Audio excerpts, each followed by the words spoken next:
kan ibaratnya mereka udah tebar racun selama bertahun-tahun, ya mereka yang harus menyembuhkan racun-racun inang gitu. Orang bisa percaya obat, silakan gitu kan. Jadi ini semua sudah saya laporkan gitu ya kepada pihak-pihak atau teman-teman yang ada di pusat sana. Perhatikan baik-baik judul konten di atas. Dr. Tifa nangis minta ampun. Pakai baju tahanan, Tifa resmi ditahan. Akui fitnah Jokowi, agar viral. Video ini diupload 28 Agustus 2025. Dan kita semua tahu, sampai saat ini, Dr. Tifa tidak pernah ditahan. Atau judul yang satu ini, Wapres Gibran resmi cabut mandat rakyat di DPR. Ratusan DPR dipecat tak sejalan dengan visi Prabowo. Dan video ini ditonton ratusan ribu kali, di-like ribuan orang dan komentar-komentarnya di bawah videonya pun sangat percaya dengan narasi si pembuat video. Dan jika kalian percaya bahwa ini hanyalah judul clickbait untuk menarik penonton, tonton video ini sampai selesai, karena kami akan membongkar salah satu video yang isinya benar-benar jauh dari fakta. Lalu apa yang mendasari kami harus membuat video reaksi pada channel ini? Ini adalah rangkaian dari upaya membongkar siapa sebenarnya orang-orang yang berada di balik aksi anarkis akhir Agustus, agar publik bisa memperoleh perbandingan, tidak mudah terprovokasi oleh kepentingan politik sekelompok orang yang menggunakan segala cara mempertahankan kekuasaan. Kami sependapat dengan Ferry Irwandi bahwa jauh sebelum demo meletus ada upaya kelompok orang tertentu sengaja merusak reputasi DPR, memprovokasi massa melakukan aksi anarkis.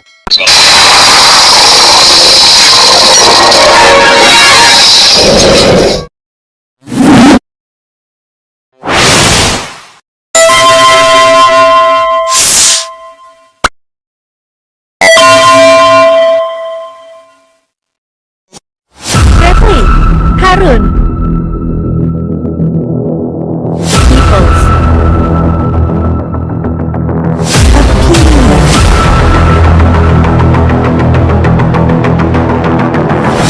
Yang mau saya sampaikan adalah kalau mau mencari dalam ya tinggal hashtag aja di TikTok bubarkan DPR. Semua postingan di tanggal 25 kita tinggal lihat kemana arahnya. Misalnya satu video ini, ini kan tanggal 25. Ini kan it's not a rocket science gitu loh. Untuk nyari misalnya ini video Gibran pro masyarakat bubarkan DPR. Misal saya tidak tahu ya. Saya percaya. Nah itu apakah cuma sekali video yang naikin Gibran dan bubarkan DPR? Oh tidak, ternyata ada satu lagi. Masih? Oke. Ada lagi? Oh masih. Gibran melihat joget-joget. Nah ini tipikalnya kayak gini. Apakah Gibran? Tidak, belum tentu. Cuma bisa selesaikan. Nah kali ini saya coba bocorkan sedikit contoh. Salah satu contohnya aja ini yang paling fatal dan parah terkait cerita fiksi politik. Nama channelnya adalah Kajian Online. Ya ini ketika saya paparkan semua orang kaget. Kok bisa kajian online kayak pengajian gitu kan, kayak lagi bahas agama tapi bahas politik. Nah channel ini itu sudah lama sekali membuat cerita fiksi, karangan cerita soal politik dan dia tidak tahu apa yang sebenarnya terjadi. Semua yang dia beritakan itu tidak ada gitu, tidak terjadi, tapi ya dibuat aja gitu. Jadi semuanya ngarang total dan ini karena supaya lebih jelas dan kalian tidak perlu membuka channel tersebut, saya coba berikan contoh-contohnya karena ini juga sudah lengkap dengan wajah pemiliknya atau orang yang membuat narasi-narasi atau cerita fiksi politik tadi gitu. Saya coba memberikan beberapa contoh saja. Ini ada ratusan konten yang semuanya cerita fiksi gitu ya. Yang pertama, Megawati larang DPR fraksi PDIP sahkan UU perampasan aset. Puan boikot semua rapat DPR malam ini. Itu kalau orang nggak tahu, kalau baca udah nggak cerita gitu kan. Padahal ini cerita fiksi gitu.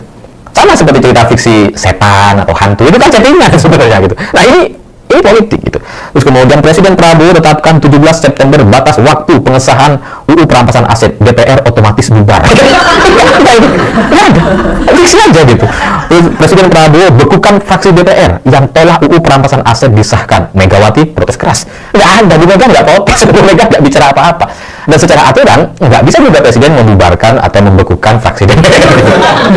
Gibran amuk fraksi yang jadi dalam kerusuhan DPR. Apa coba gitu? Dan dulu fraksi itu kan ya partai yang ada di Senayan gitu. Gimana caranya Gibran mengamuk fraksi? Prabowo umumkan nama politikus yang terlibat. Nggak ada. Tapi ya, yang nonton, yang komentar tuh banyak yang sekali yang percaya, ribuan orang gitu. Presiden Prabowo bacakan dekret pembubaran DPR. Nggak ada. Gibran guncang Senayan, tuntut Puan Sahroni diadili. Ya karena saya sudah tahu sejak lama ada fenomena fiksi politik seperti ini sama seperti cerita setan gitu ya, atau cerita hantu gitu kan. Saya sendiri nggak kaget gitu, tapi ya kalau di kalangan elit kita tidak paham, ya inilah faktanya. Kalian mungkin juga akan kaget penonton Siwo TV gitu ya. Terus ada lagi, Wapres Gibran ambil alih wewenang DPR. Gimana ceritanya? Legislatif dibekukan Prabowo, Gibran pimpin rakyat duduk di DPR. Judulnya tuh fantastis, bombastis semua gitu ya. Wapres Gibran resmi cabut mandat rakyat di DPR. Ratusan DPR dipecat. Nah, itu hanya contoh-contoh saja gitu. Ada banyak sekali, dan semuanya adalah karangan dan orang yang membuatnya, setahu saya, dalam analisa saya, ya mereka nggak ngerti sebenarnya. Cuma fiksi aja gitu, cuma ngarang cerita kayak cerita hantu. Dan beberapa orang yang saya kenal, memang mereka sebenarnya adalah pembuat konten cerita-cerita hantu. Terus kemudian ya buat konten percintaan, hubungan seksual, dan masuk juga ke dalam masalah politik gitu. Tapi masalahnya, politik itu kan fakta gitu ya. Tapi cara penanganan atau kreativitas mereka itu membuat cerita politik di Indonesia jadi kayak cerita hantu. Ada banyak teman-teman yang pernah saya temui, yang saya kenal juga membuat cerita-cerita seperti ini gitu. Tapi saya sebagai orang yang ya tidak dalam kapasitas untuk menegur atau memberitahu secara keras gitu ya saya hanya menjawab ketika ditanya aja gitu. Ya harusnya nggak boleh kayak gitu. Ini kan politik itu kan terjadi gitu. Kalau hantu itu soal keimanan gitu ya, orang bisa percaya atau enggak silakan gitu kan. Jadi ini semua sudah saya laporkan gitu ya kepada pihak-pihak atau teman-teman yang ada di pusat sana. Masalahnya kan mereka ini sudah membuat satu masalah yang penawarnya gitu ya harusnya kan dari mereka sendiri. Ini kan ibaratnya mereka udah tebar racun selama bertahun-tahun, ya mereka yang harus menyembuhkan racun-racun ini gitu. Tetapi apakah mereka hanya sekedar mengarang fiksi politik? Perhatikan salah satu contoh video berikut. Ini adalah video yang diupload pada tanggal 20 September 2025, atau hanya beberapa jam sebelum kami membuat video reaksi ini. Judulnya, DPR RI umumkan nama 200 anggota DPR yang dipecat. Langgar kode etik, mangkir rapat perampasan aset. Dari judulnya, seharusnya penonton yang cerdas sudah tahu bahwa ini pasti sebuah kebohongan. Sejak kapan seorang anggota DPR bisa dipecat hanya karena mangkir sekali dalam rapat? Dan sejak kapan paripurna Undang-Undang Perampasan Aset digelar? Karena walau Undang-Undang Perampasan Aset sudah masuk prolegnas tahun 2025, tapi proses pembuatan undang-undang untuk sampai ke tahap paripurna masih sangat jauh. Tapi untuk mengetahui bahwa judul ini bukan hanya sekedar judul clickbait semata, simak isi videonya berikut ini. Menyakiti hati rakyat langsung dipecat, jangan bigu, jangan banyak alasan, langsung sikat. Nah, oke, kita bakal balik lagi, kita bakal cek dulu daftar nama yang sudah diumumkan oleh ini kode etik DPR ya, Dewan Etik DPR, siapa saja yang sudah diumumkan nama-nama yang dipecat oleh DPR. Dari 200 lebih anggota DPR kita yang kemarin kena pelanggaran etik tidak menghadiri rapat paripurna. Kita simak teman-teman video selengkapnya. Anggota DPR hari ini menggelar rapat paripurna. Rapat tidak dihadiri hampir setengah dari jumlah anggota Dewan. Dari 560 anggota DPR, rapat paripurna hanya dihadiri 298 anggota. Bagaimana? Apakah kalian bisa menangkap sesuatu yang janggal dari cuplikan berita yang dia ambil untuk menguatkan narasinya? Saya ulang ya. Anggota DPR hari ini menggelar rapat paripurna. Rapat tidak dihadiri hampir setengah dari jumlah anggota Dewan. Dari 560 anggota DPR, rapat paripurna. Dari 560 anggota DPR. Ya, kalian tidak salah dengar.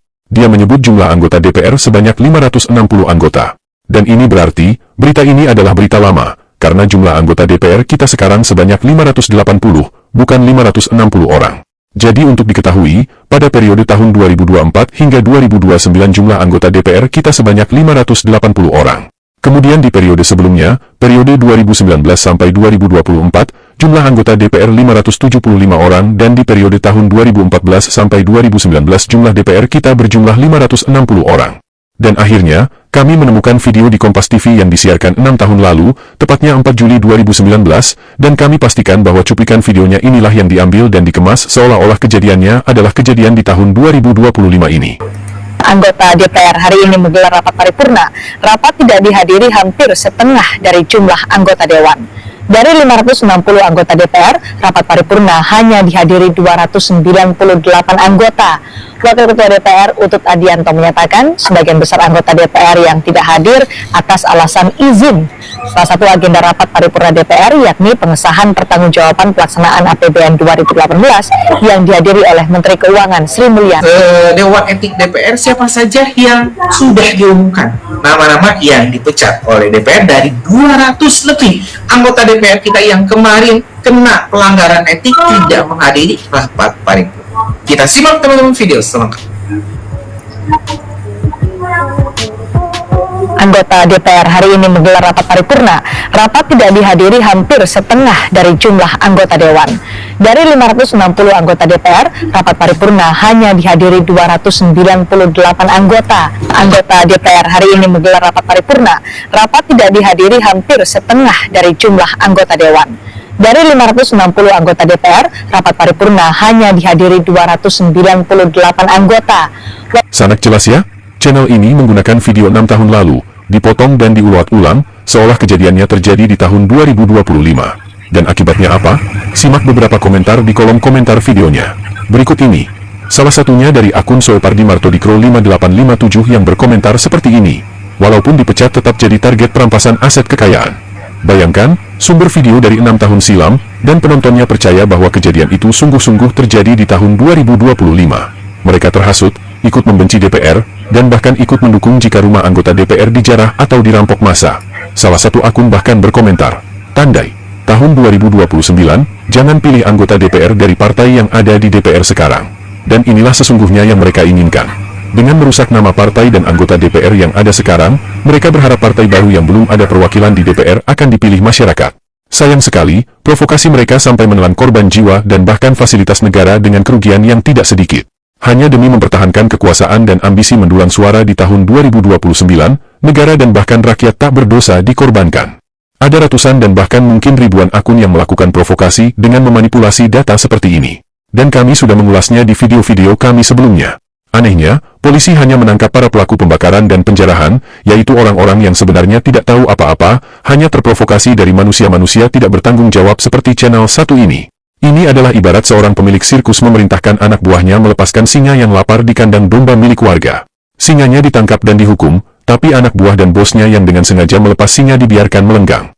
Semoga video ini bisa menambah perbendaharaan wawasan berpikir kita untuk bisa memilah mana berita yang sesuai fakta, dan mana yang fiktif yang berpotensi membuat negeri ini makin carut-marut.